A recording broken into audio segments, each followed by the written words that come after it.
We've just left Jerusalem, the Pool of Siloam. Where are we heading? We're heading to the tomb of Lazarus in Bethany. This is a pretty significant miracle. I mean, he personally knows the people involved. The story even tells about how he wept. This was someone very close to him, but he used the opportunity to show the power of God in doing what he did.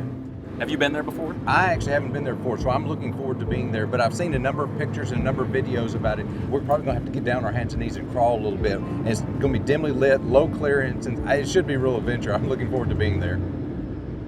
This is a difficult place to get to now. A number of years ago, they put up the separation wall between Jerusalem and Israel and the West Bank, and a lot of tourists don't come to this area anymore. We don't know exactly which tomb Lazarus was in, but we know that those tombs are first century tombs, so they're a good representation of what Lazarus would have been laid in when Jesus came to raise him from the dead. When Jesus heard it, he said, "This illness does not lead to death, it's for the glory of God, so that the Son of God may be glorified through it."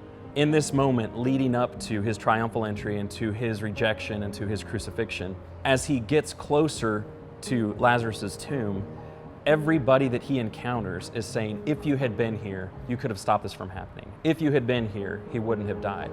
He's already raised people from the dead. And so part of what Jesus is wrestling with as he approaches the tomb is these people that I'm closest to still don't understand. And so when it says that he was greatly troubled, it's possible that what he was greatly troubled with was the people closest to him still didn't fully understand who he was, and that hurt him deeply, and he wept.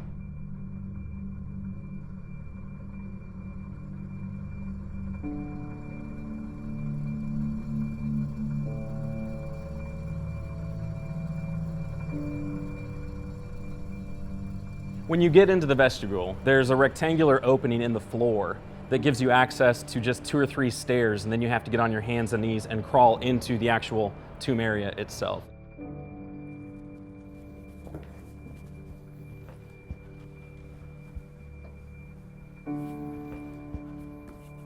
Wow, Barry.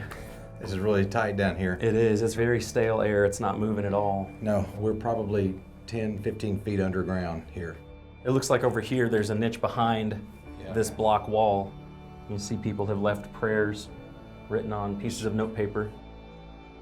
The entrance we took in is a 16th century entrance. They're saying that the original entrance would have been in a different spot. That's right. But in one of these niches is where Lazarus' body would have been laid. Right.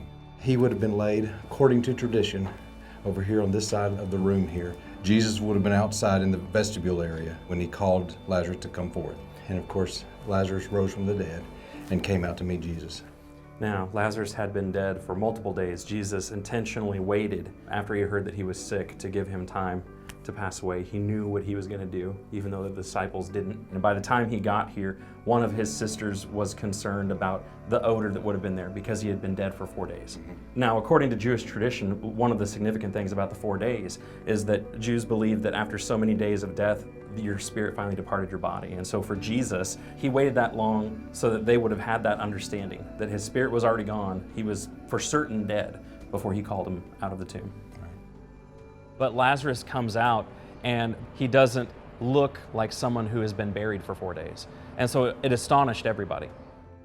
Now, all of this is really significant, especially in John's gospel, because the raising of Lazarus happens in John chapter 11. In John chapter 13, you're into Jesus' final week. And so you have the raising of Lazarus leading up to the death, burial, and the resurrection of Jesus himself. So it wasn't just a miracle pointing toward his divinity, but it was a foreshadowing miracle about what would happen to Jesus himself. The raising of Lazarus was the event that really sent the Jews over the top, because once Lazarus was alive and he was being seen by people in the city, they wanted to quiet Jesus. The text even emphasizes that they were actually seeking opportunities to have Lazarus killed. So this man that had just been miraculously raised from the dead, they were ready to kill him again, to get rid of him as evidence to Jesus. Right.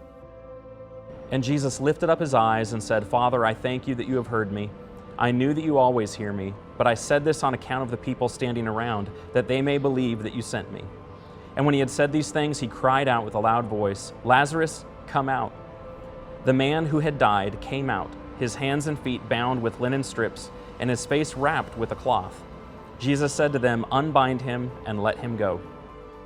You know, this is possibly one of the tightest spots that we've crawled through to get to see something, but it was so worthwhile to come down here.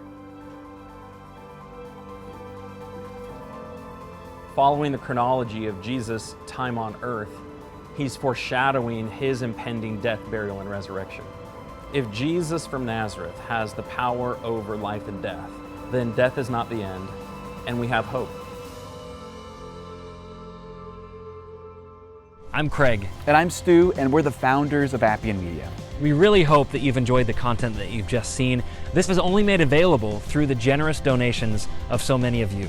We believe that the world should have biblically accurate, visually engaging content about the Bible, and it should be free for everyone. We would encourage you to visit the membership page of appianmedia.org and consider becoming a reoccurring member. Everything that you donate to Appian Media is tax deductible. However you decide to donate, we really appreciate your support.